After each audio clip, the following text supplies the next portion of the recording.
আল্লাহ রাব্বুল আলামিন তাদেরকে এর জন্য অনুমতি দিয়েছেন, যারা মাজলুম হয়েছে, যাদের বিরুদ্ধে যুদ্ধ করা হচ্ছে, আক্রমণ করা হচ্ছে, এবারে তাদেরকে অনুমতি দেওয়া হলো। অনুমতি, ফরজ করা হয় নাই। এরপরে কিছুদিন পরে তৃতীয় ধাপে চলে আসলো। আল্লাহ রাব্বুল আলামিন এখন আর অনুমতি নয়, ফরজ করা হয়েছে কাতিলুল্লাযীনা ইউকাতিলুনাকুম ওয়ালা তা'তাদু, তোমরা ওদের বিরুদ্ধে যারা তোমাদের উপর আক্রমণ করছে, যুদ্ধ করছে, তবে সীমা লঙ্ঘন করো না। ওদের নারীদেরকে, শিশুদেরকে, বুড়া মানুষদেরকে হত্যা করো না, ওদের ধর্মযাজকদেরকে হত্যা করো না, খবরদার সীমা লঙ্ঘন করবে না। তৃতীয় ধাপ চলে আসলো। এবারে চতুর্থ ধাপে চলে আসলো। যখন মুসলিমরা পূর্ণাঙ্গ শক্তি অর্জন করলো, প্রস্তুতি সম্পন্ন হয়েছে, আল্লাহ সুবহানাহু ওয়া তাআলা এবারে হুকুম দিয়ে দিলেন কাতিলুল্লাযীনা লা ইউমিনুনা বিল্লাহি ওয়ালা বিল ইয়াউমিল আখির ওয়ালা ইউহাররিমুনা মা হারামাল্লাহ ওয়ালা ইয়াদীনুনা দীনাল হক্ক মিনাল্লাযীনা উতুল কিতাবিল আখির আয়া। তাদের বিরুদ্ধে যারা আল্লাহর প্রতি ঈমান রাখে না, পরর বিশ্বাস করে না, যারা আল্লাহর হারামকৃত জিনিসকে হারাম বিশ্বাস করে না, যারা আল্লাহর দেওয়া আইনকে মানে না, এমনি ভাবে যারা আল্লাহর বিধানকে পরিবর্তন করে, আল্লাহর হুকুমকে যারা অমান্য করে, তাদের বিরুদ্ধে করো। কাতিলুহুম হাত্তা লা তাকুনা ফিতনা, ওদের বিরুদ্ধে করো যতক্ষণ পর্যন্ত ফিতনা চিরতরে নির্মূল না হয়। এই যুদ্ধ আল্লাহর রাসূল নিজে করেছেন, আল্লাহ নিজে যুদ্ধ করেছেন। কোরআন পরিষ্কার বলছে ফালাম তাকতুলুহুম ওয়ালাকিন্নাল্লাহা কাতালাহুম, তোমরা তাদের কারণে বদর যুদ্ধে যে কাফেরদের করা হয়েছে, আল্লাহ বলছেন ফালাম তাকতুলুহুম, তোমরা ওদের হত্যা করনি, ওয়ালাকিন্নাল্লাহা কাতালাহুম, বরং আল্লাহ ওদের করেছে। ওমা রামাইতা ইয রামাইতা ওয়ালাকিন্নাল্লাহা রামা, আপনি যখন নিক্ষেপ করেছিলেন, ধুলা মেরেছিলেন, ওদের অন্ধ করে দিয়েছিলেন, সেটা আপনি করেন নাই, আল্লাহ করেছেন। আল্লাহ যুদ্ধ করেন, আল্লাহ নবী যুদ্ধ করেছেন। কোরআন পরিষ্কার বলছে ফাকাতিল ফি সাবিলিল্লাহি লা তুকাল্লাফু ইল্লা নাফসাক, যদি একজন লোক আপনার সঙ্গে না থাকে, আপনি চালিয়ে যান। ওয়াহারিদিল মুমিনিন, মুমিনদেরকে উৎসাহিত করুন। কোরআন আরো বলছে ইয়া আইয়ুহান নাবিয়্যু জাহিদিল কুফফারা ওয়াল মুনাফিকিনা ওয়াগলুজ আলাইহিম, হে নবী আপনি কাফের এবং মুশরিকদের বিরুদ্ধে, মুনাফিকদের বিরুদ্ধে করুন। ওয়াগলুজ আলাইহিম, ওদের বিরুদ্ধে কঠোর হন। হুকুম দিয়েছেন কে? আল্লাহ বলছেন শুধু আল্লাহই যুদ্ধ করছেন না, নবী যুদ্ধ করছেন না, এবারে যুদ্ধ করছেন সকল নবীরা। ওয়া কাআইয়িম মিন নাবিয়্যিন কাতালা মাআহু রিব্বিয়ুনা কাসীর, অনেক নবীরা যুদ্ধ করেছেন, তাদের সঙ্গে আল্লাহওয়ালারা যুদ্ধ করেছেন। ফামা ওয়াহানু লিমা আসাবাহুম ফি সাবিলিল্লাহি ওয়ামা দাউফু ওয়ামা ইসতাকানু, সেই নবীরা এবং তাদের সঙ্গে যারা আলেম ওলামা, আলেম বুজুর্গরা ছিলেন, পীর মাশায়েখ ছিলেন, তারা যুদ্ধ করেছেন। আল্লাহর রাস্তায় যুদ্ধ করতে গিয়ে তারা দুর্বল হন নাই, হীনমন্য হন নাই, অসহায় হন নাই, তারা আল্লাহর উপর ভরসা করে যুদ্ধ চালিয়ে গেছে। সব নবীরা যুদ্ধ করেছে। করা শুধু ইসলামে আছে তাই না। আমি যদি বলি নামাজ যেরকম ফরজ, নামাজের শুরু থেকে শেষ পর্যন্ত যতগুলো কাজ আছে সবগুলো কোরআনে নেই, কিন্তু যদি বলি জিহাদের বিষয়, কিতালের বিষয়, শুরু থেকে শেষ পর্যন্ত সবগুলো কোরআনে আছে। নামাজের যেমন উযু আছে, কোরআনে আয়াত আছে ইযা কুনতুম ইলাস সালাতি ফাগসিলু ওয়ুজুহাকুম ওয়া আইদিয়াকুম, উযু করে নাও।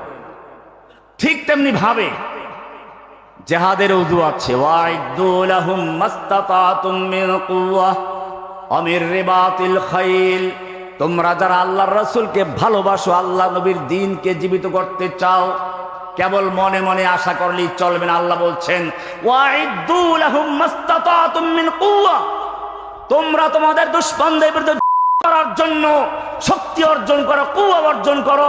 আমির রিবাতিল খাইল, ঘোড়া প্রস্তুত রাখো। ঘোড়ার কথা উল্লেখ করেছেন আমির রিবাতিল খাইল তুরহিবুনা বিহি আদুওয়াল্লাহি ওয়া আদুওয়াকুম, যার মাধ্যমে তোমরা তোমাদের দুশমনদেরকে এবং আল্লাহর দুশমনদেরকে ভয় দেখাবে, ভীত সন্ত্রস্ত করে রাখবে।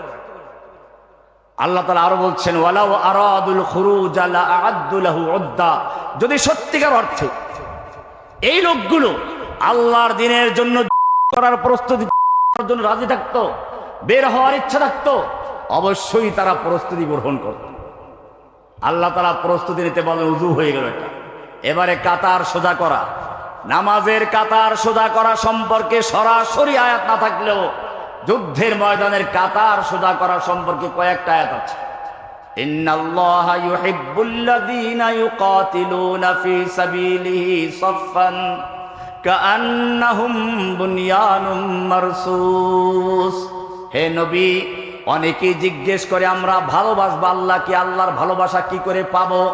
আপনি তাদেরকে জানিয়ে দিন, ইন্নাল্লাহা ইউহিব্বুল্লাযীনা ইউকাতিলুনা ফী সাবিলিহি সাফফা, নিশ্চয় আল্লাহ ভালোবাসেন ওই সমস্ত লোকদেরকে যারা আল্লাহর রাস্তায় করে সাফফান কাতারবন্দি হয়ে।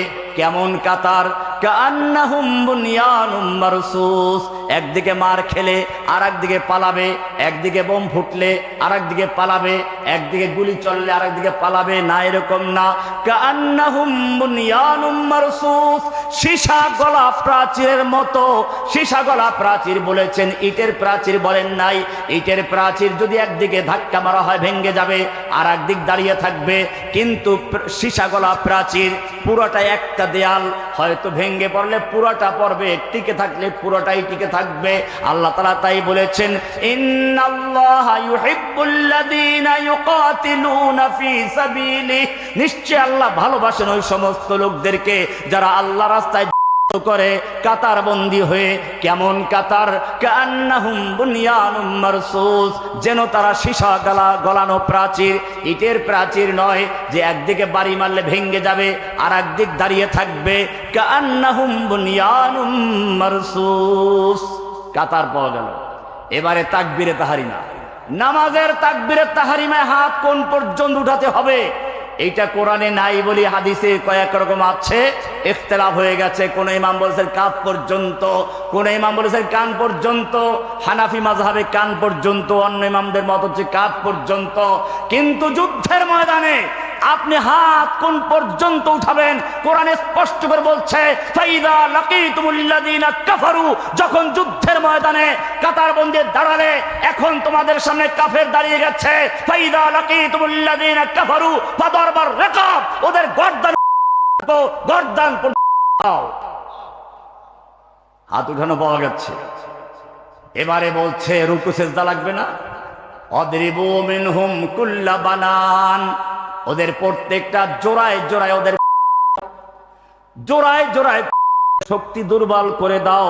ফাইদা আসখানতুমুহুম, এবারে তাশাহুদে বসা হলো, যখন বসে পড়লো, ফাইম্মা ফাসুদ্দুল ওয়াসাক, ভালো করে বান্ধ, রশি দিয়ে পিঠ মোড়া করে বান্ধ। বদরের যুদ্ধে বান্ধা হয়েছিল। মুসআব ইবনে উমাইরের ভাই উবাইদ ইবনে উমাইর, মক্কার ধনীর আদরের দুলাল, বদরের যুদ্ধে বন্দী হচ্ছে, সাহাবায়ে কেরাম পিঠ মোড়া করে বাঁধছেন। তখন তার ভাই মুসআব ইবনে উমাইর, যিনি মদিনায় সর্বপ্রথম হিজরত করেন, এই লোক যখন হিজরত করে তখন তার পরনের লুঙ্গি ছাড়া সব কাপড় চোপড় রেখে দেওয়া হয়। এই সেই সাহাবী যে সকালে একটা পোশাক পরতো, বিকেলে আর একটা পোশাক পরতো, কিন্তু হিজরত করে গেলেন খালি হাতে। মৃত্যুর পরে যখন তাকে শহীদ অবস্থায় পাওয়া গেল, শহীদের মাসলা হচ্ছে তার পরনের কাপড় দিয়ে তাকে কাপড় দিতে হবে, নতুন কাপড় দেওয়া হবে না। এখন যখন তার শরীরের কাপড় দিয়ে পা ঢাকা হয়, মাথা খুলে যায়, মাথা ঢাকা হয়, পা খুলে যায়, আল্লাহ রাসূলকে জিজ্ঞেস করা হলো, বললেন মাথার দিকটা ঢেকে দাও, পায়ের দিকটা ইজখির ঘাস দিয়ে ঢেকে দাও। এই সাহাবী যখন দেখলেন তার ভাইকে বান্ধা হচ্ছে, ভাই দেখলো মুসআব বিন উমাইরকে, ডাক দিল, মুসআব তোমার লোকের আমাকে বাঁধছে, একটু ওদেরকে বলো না যেন না বাঁধে। মুসআব বিন উমাইর ডাক দিয়ে বলেছিলেন, আরে তুই আমার কিসের ভাই? আমার ভাই তো তারা যারা তোমাকে বাঁধছে, ওকে ভালো করে বাঁধো। ওর মা বড় ধনী মানুষ, অনেক টাকা দিয়ে মুক্তিপণ দিয়ে ছাড়াতে আসবে।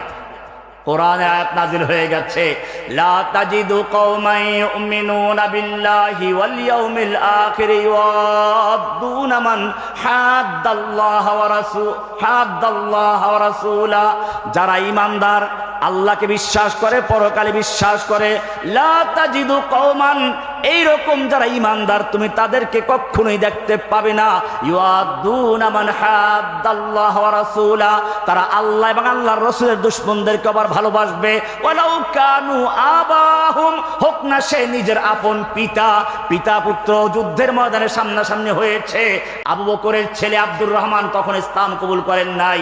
ইসলাম কবুল করার পরে বলল, আব্বু বদরের যুদ্ধে তিনবার তুমি আমার তরবারির নাগালে এসেছিলে, ইচ্ছে করলে একটা আঘাত করে তোমাকে দ্বিখণ্ডিত করতে পারতাম, কিন্তু তুমি আমার আব্বা, সেজন্য আমি তোমাকে আঘাতটা করি নাই।